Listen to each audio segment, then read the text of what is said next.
Alright, what's up YouTube? It's been a while for a video. I had some complications with my PC.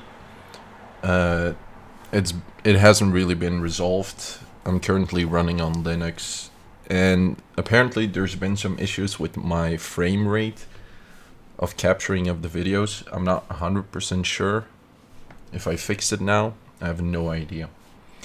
Either way, let's go over some things. I want to get into the spot buying thing, and also someone in Discord. We have a Discord, by the way. You can check it out in the description if you want to join.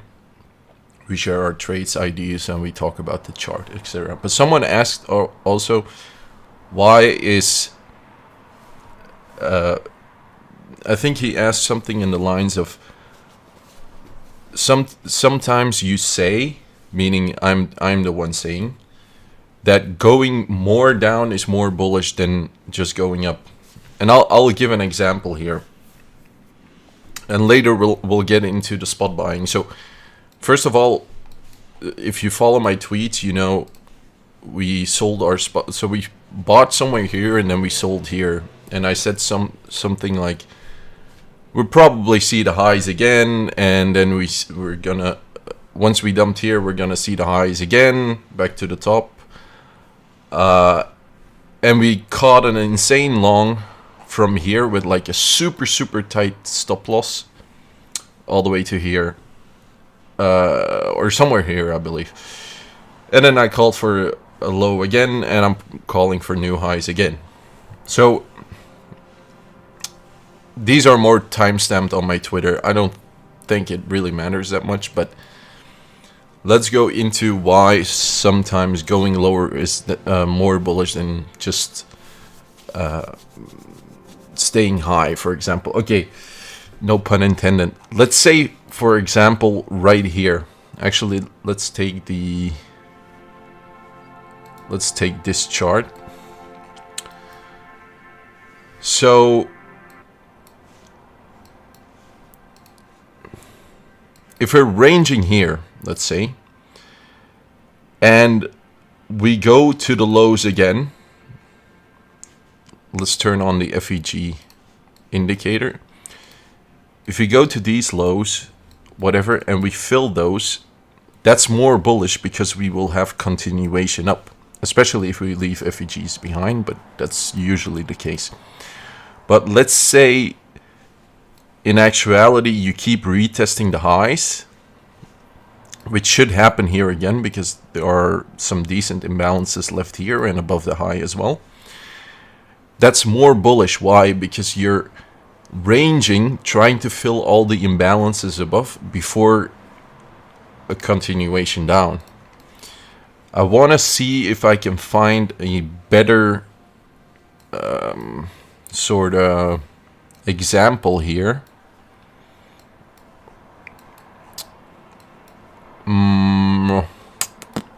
Okay, for example here, if we're looking at the imbalances here, right, you're gonna say, oh, this is filled, whatever, we can go up again, but there's a chance we might actually reject that. If we go for the, like, all of these, there's an FEG here, decent one, and we fill all of those, like what happened here exactly, going lower is more bullish. Why? You fill all of those imbalances, you get those stops out, you can easily now take out the high again, which is what it did.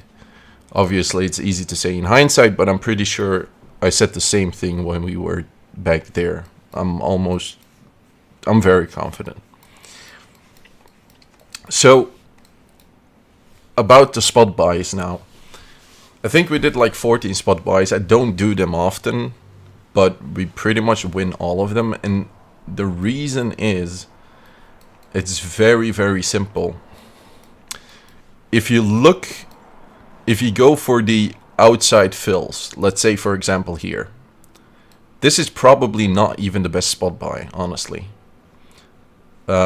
But it doesn't really matter, because if you just do a regular spot buy and hold for the like this FEG is so primed to fill, right?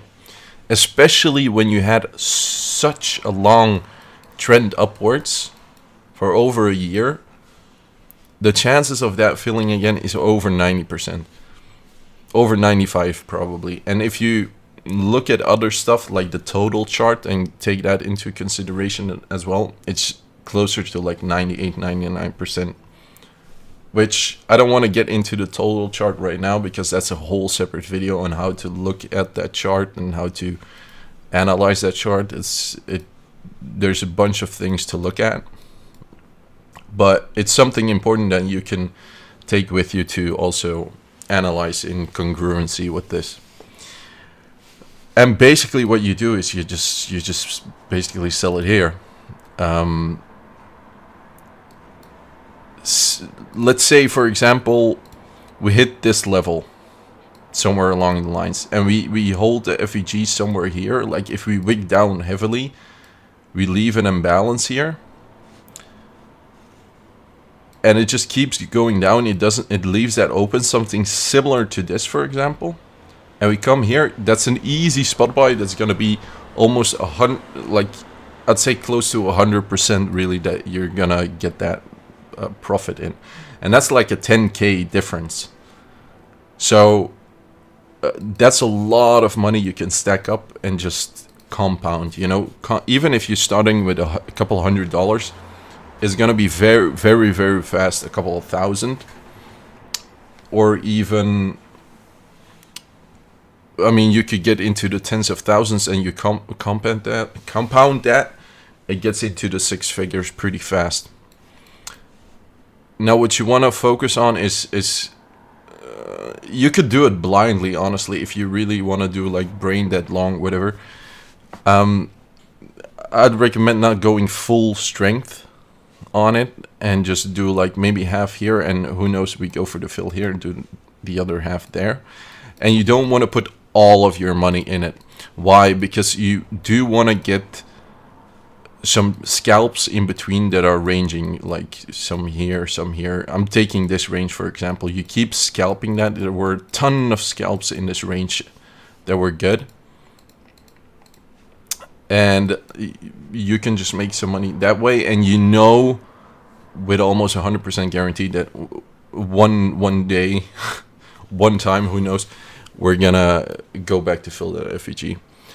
And the total is really important because of the total, I know we're gonna sweep the highs here again eventually, most likely. So that's a key aspect of it as well. I think I covered it all. I don't want to get too in depth on this aspect. Maybe go on the current price action. So let's pull up our FEG indicator here. So I said on Twitter that we're gonna at least fill this FEG and probably a part of this wick too, because if you go on the 15-second, there's some decent imbalance there. We kept rejecting here, and then I thought, okay, it's gonna be interesting to hit this FEG, right? So we took it long somewhere here. This one was a pretty easy rejection. I wasn't awake at that time, but you hit the imbalance and you go sideways with a lot of imbalance here left open. Boom, boom, boom. So you know, okay, we're probably going to sweep that. There's a lot of weakness here. And as it rejects, it leaves its own imbalance right here, right? So you know you're probably going to hit that at least if we zoom in on it, as you can see. And then we probably go for these, hit the top side. You want to stay hopeful that we somehow go there with openings left, like something like these ones. But this one probably, I mean, it could probably do something like this. And then look for that rejection at the top, right? The thing I'm looking out for also is you have a ton of 1 minute imbalances here. Here, here, here. I'm staying hopeful that we don't actually fill those and reject someone before that. Get a very nice rejection in. Go for the sweep here. Get a long in up to all-time high. Go sideways here. Get another short in. And who knows, that might be the bull market top. But regardless, I want to take it one step at a time for now. And I think that's pretty much what that entails, pretty much what all I wanted to say. So I'm gonna leave you guys hanging now, and take care.